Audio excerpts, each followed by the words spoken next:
데이터 사이언스 개론 2 마지막 세 번째 시간을 시작을 하도록 하겠습니다. 세 번째 시간은 여러분들 주제가 달라집니다. 제목이 여러분들 회귀 분석이라고 하는 새로운 분석 방법론인데요. 여러분들 교재를 기준으로 보면 9장에 해당이 됩니다. 9장 회귀 분석을 이제 시작을 하는 겁니다. 여러분들 미리 이야기를 하면 오늘 회귀 분석에 대한 내용의 전반적인 회귀 분석이 무엇인가 그런 얘기를 이제 할 거고요.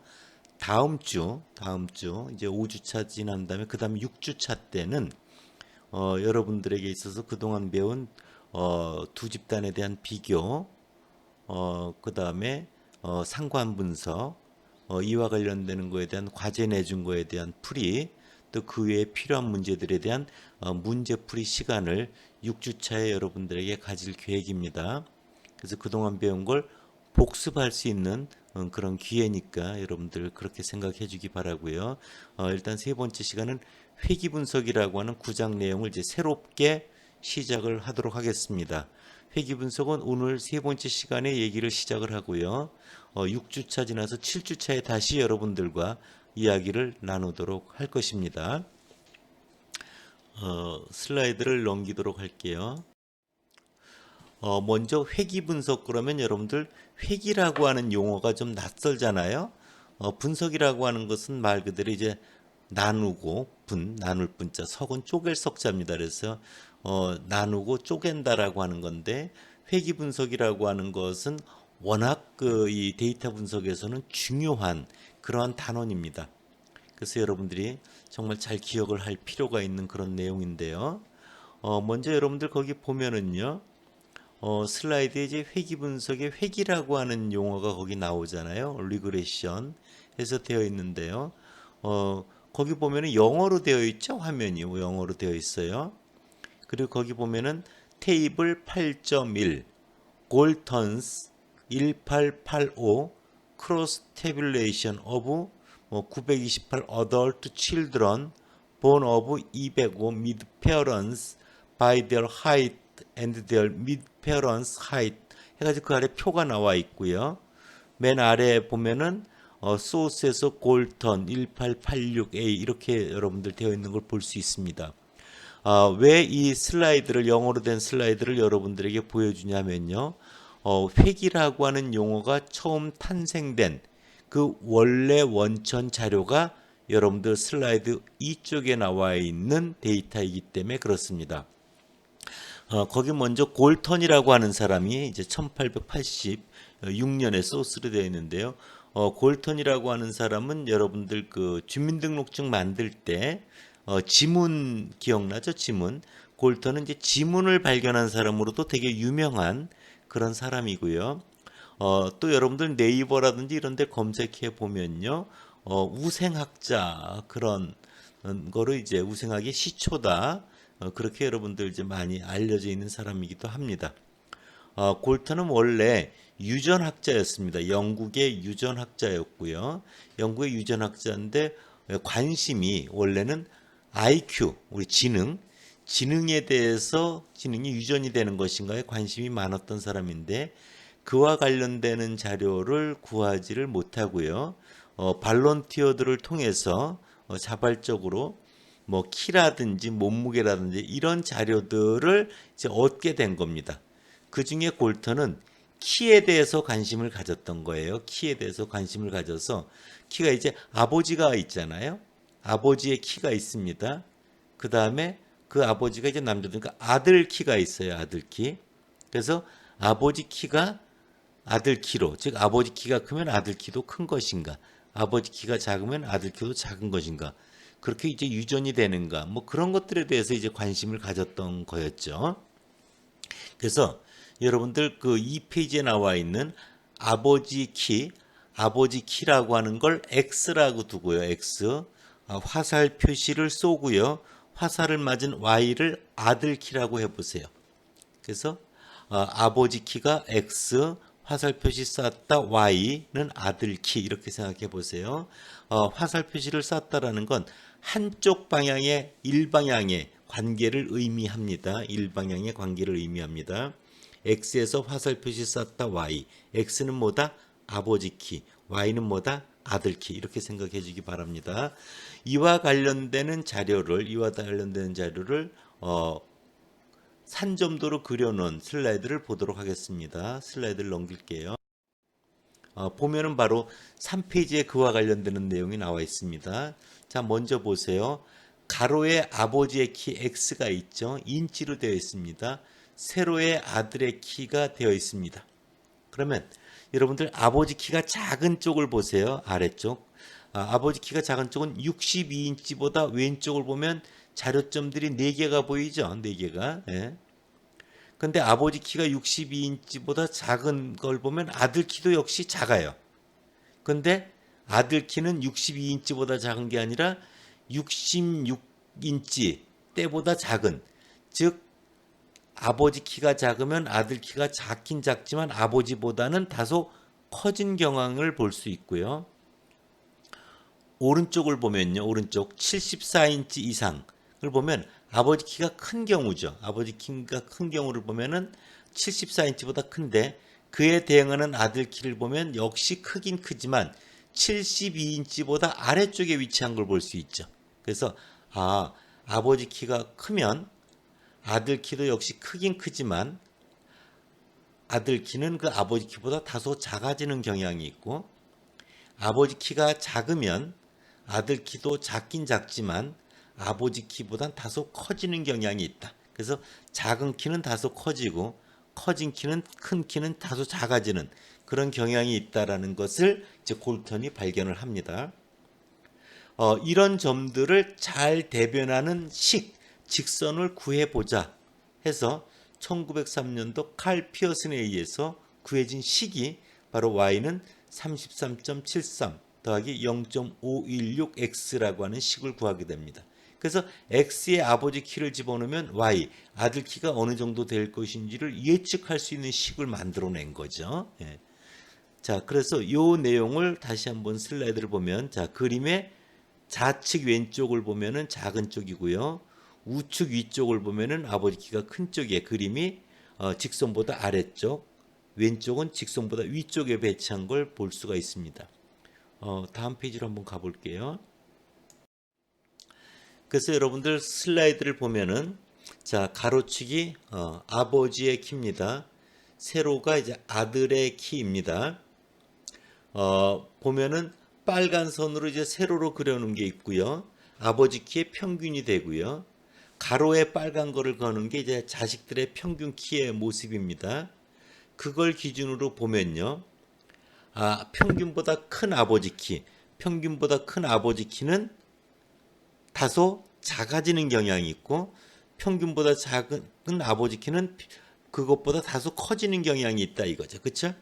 그래서 유전학적으로 세대가 흘러가다 보면은 키가 큰 사람은 점점 작아지고 작은 키는 점점 커지다 보니까 보통의 일반적인 키의 모습으로 되돌아온다.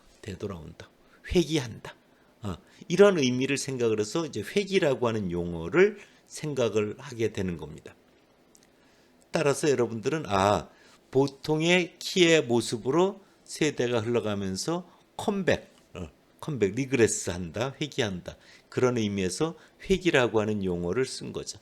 그러니까 회귀라고 하는 용어는 이렇게 골턴의 유전, 즉 키에 대한 유전에서 시작이 됐지만 지금은 그 X의 아버지 키, 화살 표시 쌓았다 Y의 아들 키, 즉 아버지 키를 이용하여 아들 키가 얼마나 되는지를 이제 우리가 짐작해 볼 수 있고 예측해 볼 수 있듯이 그 X에 광고비를 넣어 보세요.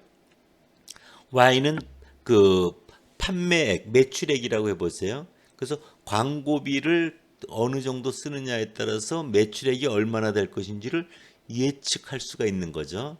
그래서 이럴 때 X에 해당되는 변수가 원인이 되는 변수입니다. Y에 해당되는 변수가 뭐예요? 결과 변수입니다. 반응 변수에 해당이 돼요. 그래서 왜 저 집의 아들은 저렇게 키가 크지? 그러면 그 이유를 설명해 주는 게 아버지 키가 컸기 때문에 그렇다. 그것이 원인이 됐고 이쪽은 결과가 됐으니까 원인의 인자, 결과의 가짜를 뽑아내면 뭐가 돼요? 인과 관계를 나타낸다라고 이야기를 할 수 있습니다. 아버지 키와 아들 키가 서로 관련이 있는가 없는가 양쪽 방향의 화살 표시를 생각하면은 앞서 배운 뭐였죠? 상관 분석. 근데 X에서 Y로 화살 표시가 가는 일방향의 관계일 땐 왼쪽이 원인, 우측이 결과가 돼서 인과관계 모형이라고 하는 거예요. 그래서 이렇게 반응 변수, 결과 변수가 Y가 존재하는 경우와 존재하지 않는 경우에 따라서 반응 변수 Y가 존재하는 경우 인과관계를 분석한다. 얘기를 하고 X와 Y가 화살 표시가 양방향인 경우, 즉 Y라고 하는 반응 변수가 따로 없을 때 그럴 때 우리는 연관성을 분석한다. 이런 표현을 우리가 쓰는 겁니다. 그래서 상관 분석은 연관성을 분석하는 기법이고요. 회귀 분석은 인과관계를 다루는 그런 분석 기법이다. 라는 것을 여러분들 꼭 기억을 하시기 바랍니다. 다음 페이지로 가볼게요. 그래서 여러분들 보면요. 회귀 분석, 리그레션 어널리시스에 보면은 거기 y는 fx 이렇게 돼 있는 거죠. fx. 그럴 때 x가 원인이 되는 변수고요. 즉 x가 뭐예요? 아버지 키. 화살을 맞은 y가 뭐예요? 아들 키 이렇게 되는 겁니다. x가 원인이 되는 광고비. 화살을 쐈다 y는 매출액 이런 게 y가 되는 거죠. 그래서 결과가 되는 변수 y를 뭐라고요?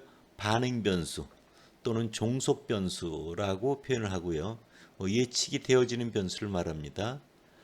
원인이 되는 변수 x 변수를 뭐라고 하냐면 설명 변수죠. 아들 키가 왜 저렇게 커? 그 이유를 설명해 줄 수 있는 아버지 키가 커서 그렇대. 이번 달 매출액이 왜 이렇게 많아졌어? 그 이유를 설명해 줄 수 있는 광고비를 늘렸더니 그렇게 됐대. 그 이유를 설명해 줄 수 있는 변수를 x. 그래서 그걸 설명 변수라고도 하고요. 또는 독립 변수라고 하는 용어를 쓰기도 합니다. 즉 y를 예측하는데 이용된 변수다. 이렇게 여러분들 생각해 주시면 됩니다. 따라서 앞으로 여러분들이 회귀 분석이 뭐냐 이러면 회귀 분석이란 아들 키가 아버지 키에 의해 어떻게 예측 또는 설명되는지를 알아보기에 적절한 관계식 또는 적절한 함수식으로 표현해서 분석하는 통계적 분석 방법이다. 이렇게 여러분들 정리하면 됩니다. 다시 얘기를 할게요. 회귀 분석이란 매출액이 광고비에 의해 어떻게 설명 예측되는지를 알아보기 위해 적절한 관계식 또는 함수식으로 표현하여 분석하는 통계적 자료 분석 방법이다. 예를 통해서 말씀을 드렸는데요. 다시 일반적으로 표현하면 회귀 분석이란 그래서 종속 변수 y가 독립 변수 x들에 의해 어떻게 예측되는지를 알아보기 위해서 적절한 함수식 즉 y = fx 이런 관계식으로 표현하여 분석하는 통계적 자료 분석 방법이다. 이렇게 여러분들이 정리하면 됩니다. 그래서 이 회귀 분석은 특히 반응 변수 y가 어떻게 예측될 것인가에 가장 큰 관심을 갖고 있다. 이렇게 여러분들 생각을 하면 됩니다. 자, 다음 페이지로 넘어가 볼게요. 그러면 이제 회귀 분석은 어떻게 구분을 하는가라는 것도 여러분들 필요한데요. 먼저 회귀 분석은 선형 회귀 분석이냐 아니면 비선형 회귀 분석이냐로 먼저 구분을 합니다. 선형 회귀 분석은 y 종속 변수와 독립 변수 x 간의 관계가 직선 관계일 때예요. 직선 관계. 그러니까 직선이라는 건 y는 알파 플러스 베타 x 이러면 이제 직선이죠. 1차식이잖아요. 1차식. 그런데 이런 경우는 이제 선형 회귀 분석이다라고 하는 표현을 쓰고요. 비선형 회귀 분석은 x하고 y의 이런 관계가 직선이 아닌 곡선 비선형 이런 형태를 비선형 회귀 분석이라고 한다. 그래서 회귀 분석은 일단 선형인가 비선형인가를 여러분들 구분하는 게 필요하고요. 또 중요한 건 단순 회귀 분석이냐 아니면 다중 회귀 분석이냐를 또 구분하는 게 되게 중요합니다. 그래서 단순 회귀 분석은 심플 리그레션이 되고요. 다중 회귀 분석은 멀티플 리그레션이라고 얘기를 하는 겁니다. 단순 회귀 분석은 원인이 되는 변수, 즉 X 변수를 말합니다. X 변수. 앞서 예로 보면 아버지 키 또는 광고비 이런 거죠. 이렇게 Y라고 하는 아들 키를 예측하는데 아버지 키만을 가지고 예측하는 경우, 매출액을 예측하는데 광고비만 가지고 예측하는 경우, 이런 식으로 X 변수, 즉 독립 변수, 설명 변수가 한 개인 경우를 단순 회귀 분석, 독립 변수, 즉 X가 설명 변수가 두 개 이상인 경우를 뭐다? 다중 회귀 분석이라고 표현을 합니다. 그래서 설명 변수가 한 개인 경우 단순, 두 개 이상인 경우 다중 회귀 분석, 이렇게 여러분들이 기억을 하면 되는 거죠. 그 다음에 일별량 회귀 분석 또는 다별량 회귀 분석, 이렇게 이제 표현을 합니다. 일별량 회귀 분석은 반응 변수 y가 한 개인 경우입니다. 반응 변수 y가 몇 개인 경우요? 한 개인 경우를 일별량 회귀 분석이라고 표현을 합니다. 그 다음 반응 변수 y가 몇 개? 두 개 이상인 경우를 뭐라고요? 다별량 회귀 분석이라고 표현을 합니다. 그래서 여러분들 회귀 분석의 종류가 선형이냐 비선형이냐, 직선 관계냐 아니냐, 설명 변수가 한 개냐 두 개 이상이냐, 반응 변수가 한 개냐 두 개 이상이냐, 이런 것에 의해서 회귀 분석의 모형이 이름이 정해진다는 걸 여러분들 기억을 하기 바랍니다. 뒷페이지 슬라이드에서 실제로 보여주도록 하겠습니다. 다음 페이지로 넘어 볼게요. 자, 먼저 첫 번째 식을 보세요. y는 알파 플러스 베타 x죠. 직선이죠.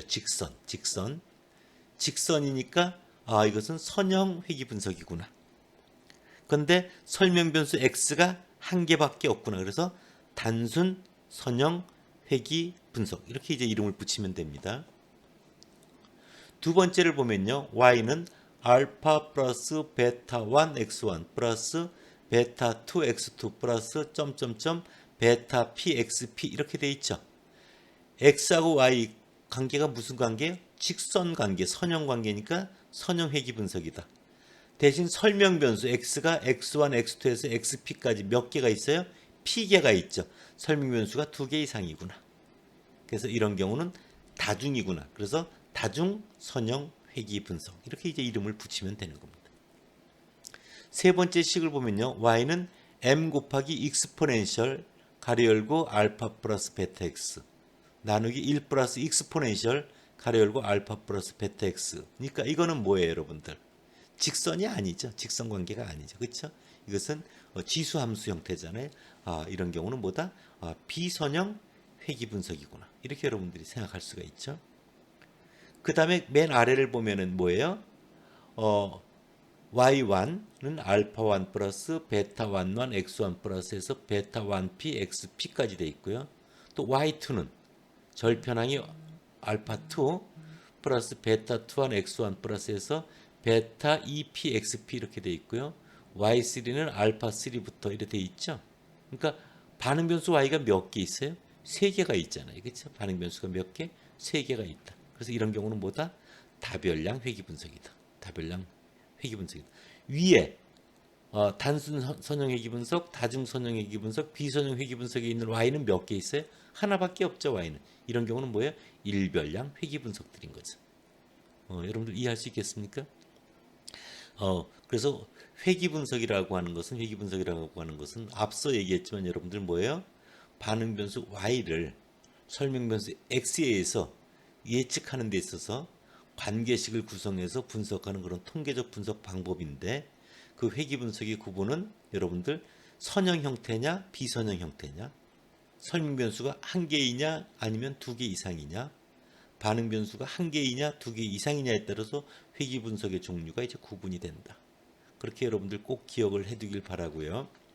회귀 분석은 원인과 결과의 관계, 즉 인과관계를 분석하는 모형이고, 상관 분석과 차이점은 상관 분석은 x와 y의 연관성을 분석하는, 즉 상관 분석에서는 반응 변수 y가 존재하지 않은 경우고요. 회귀 분석은 반응 변수 y가 존재하는 경우입니다. 예, 그렇게 여러분들이 꼭 기억을 해주길 바랍니다. 이후에 그러면 우리는 단순 선형 회귀 분석부터 이제 회귀 분석의 내용을 시작할 그런 차례가 된 것입니다. 오늘은 회귀 분석이 무엇인가와 얘기와 회귀 분석에 있어서의 반응 변수와 설명 변수에 대한 설명, 그와 따른 회귀 분석이 어떻게 구분이 되는가, 그와 관련되는 내용을 여러분들에게 시작 단계에서 소개해 드린 것입니다. 네, 감사합니다.